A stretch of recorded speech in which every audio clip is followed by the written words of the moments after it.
कक्षा 8वीं के सभी विद्यार्थी ध्यान दें। आज इस क्लास में आप पार्ट 2 पढ़ने वाले हैं जिसका नाम है आत्मविश्वास। तो बच्चों, आपका जो आत्मविश्वास पार्ट है इसमें से आपकी 3 महत्वपूर्ण प्रश्न आपसे इसमें पूछे गए हैं संदर्भ प्रसंग व्याख्या में। तो आपकी 3 संदर्भ प्रसंग व्याख्या इसमें महत्वपूर्ण है। तो बच्चों, आपको ये पार्ट पूरा अच्छे से पढ़ लेना है क्योंकि पार्ट में आपके लिए बहुत अच्छी जानकारी दी गई है। और जो पार्ट है आपका आत्मविश्वास, ये आपके लिए बहुत ज़रूरी है पढ़ना, क्योंकि इसमें बहुत सारे उदाहरण के माध्यम से आत्मविश्वास के बारे में बताया गया है। तो पार्ट को अच्छे से आप पढ़ लीजिएगा।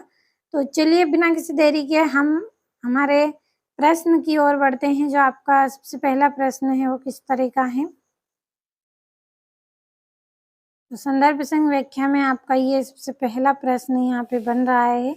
निम्नलिखित पद्यांश की संदर्भ प्रसंग व्याख्या कीजिए। तो आपका प्रश्न है, सब बात यह है कि जब कोई विरोधी हमारे सामने आता है तो हम अपनी आत्महीनता से, कायरता से, कुसंस्कार से, आत्मविश्वास की कमी से विरोधी का और अपना बल तोले बिना ही उसे अपने से शक्तिशाली मान लेते हैं।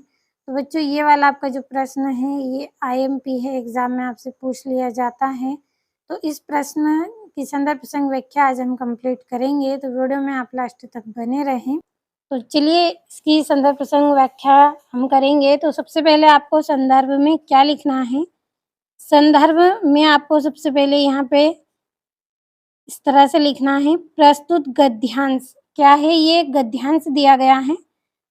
तो प्रस्तुत जो गद्यांश है वो किससे लिया गया है? हमारी पाठ्य पुस्तक। आपकी जो पाठ्य पुस्तक है उसका नाम आपको याद होना चाहिए। क्या है? भाषा भारती। क्या नाम दिया गया है आपकी पाठ्य पुस्तक का? भाषा भारती नाम है। भाषा भारती के कौन सा पाठ है आपका? आत्मविश्वास। आत्मविश्वास पाठ से लिया गया है। इसके लेखक कौन है? इसके जो लेखक है वो कन्हैया लाल मिश्र प्रभाकर हैं। तो समझ में आपको आया होगा कि संदर्भ में आपको क्या लिखना है। प्रस्तुत पद्यांश, यानी कि ये जो लाइनें आपको दी गई हैं, प्रस्तुत की गई हैं, ये हमारी पाठ्य पुस्तक कौन सी है? भाषा भारती है, जिसका पाठ है आत्मविश्वास, उससे लिया गया है। इसके जो लेखक हैं, जिसने इस पाठ को लिखा है, वो कौन है? कन्हैया लाल मिश्र प्रभाकर हैं। तो ये आपका संदर्भ हो गया। अब हम प्रसंग में इसमें क्या लिखेंगे। प्रसंग में आपको इसमें लिखना है, प्रस्तुत पद्यांश में लेखक ने आत्मविश्वास की कमी के कारण मनुष्य के डर और हीन भावना का वर्णन किया है। जो पंक्तियां हमें दी गई हैं ऊपर पर, आपकी ये यहाँ पे जो पंक्तियां दी गई हैं, इसमें कवि ने क्या दर्शाया है? इसमें कवि ने दर्शाया है कि हम क्या करते हैं, आत्मविश्वास की कमी के कारण, यानी कि हमारे आत्मविश्वास की जो कमी है उसके कारण हमारे मन में जो डर पैदा होता है, जो हीन भावनाएं आती हैं, उसको बताया है। चलिए इसकी व्याख्या हम करेंगे। तो आपको इसकी व्याख्या में लिखना है यहाँ से व्याख्या या भावार्थ। यदि एग्जाम में आपसे भावार्थ पूछे तो भावार्थ लिख देना है, व्याख्या से पूछे तो व्याख्या लिख देना है।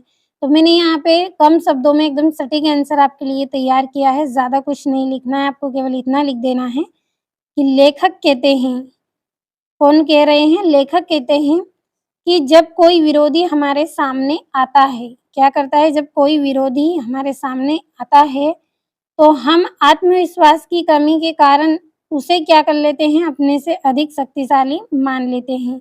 जैसे हम किसी से लड़ रहे हैं तो हम क्या करेंगे? जो हमसे लड़ने आया है उसको हम अधिक शक्तिशाली मान लेंगे, अपने से ज़्यादा ताकतवर उसे हम मान लेते हैं।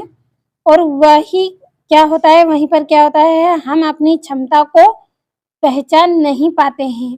हम हमारे शत्रु को ताकतवर मान लेते हैं, लेकिन स्वयं के अंदर जो ताकत है, जो आत्मविश्वास है कि हाँ हम इससे लड़ सकते हैं, इसको हम मार सकते हैं, पीट सकते हैं, ये वाली भावना हम क्या कर लेते हैं? अपने अंदर से समाप्त कर लेते हैं और हमारे शत्रु से क्या हो जाते हैं? हम डर जाते हैं, उसे ताकतवर मान लेते हैं। इसलिए हमें स्वयं पर क्या करना चाहिए? विश्वास रखना चाहिए। तो कहने का मतलब आप समझ गए होंगे कि यहाँ पे कवि ने क्या बताया है, सॉरी लेखक ने यहाँ पे क्या बोला है कि जब विरोधी हमारे सामने आता है, यानी कि हमारा शत्रु जिससे हम लड़ रहे हैं वो हमारे सामने आता है, तो हम क्या करते हैं, आत्मविश्वास की कमी के कारण उसे अधिक शक्तिशाली, अधिक ताकतवर समझ लेते हैं और अपनी क्षमता को हम पहचान नहीं पाते हैं और डर जाते हैं। इसलिए हमें क्या करना चाहिए, कभी भी अपने शत्रु से डरना नहीं चाहिए। उससे हमें ऐसा नहीं जताना चाहिए कि हम कमज़ोर हैं और वह ताकतवर है, ऐसी भावना हमारे मन में नहीं आनी चाहिए और स्वयं के मन में हमें क्या रखना चाहिए, विश्वास रखना चाहिए। तो समझ गए होंगे आप, इस प्रश्न का आंसर भी आपको अच्छे से समझ में आया होगा।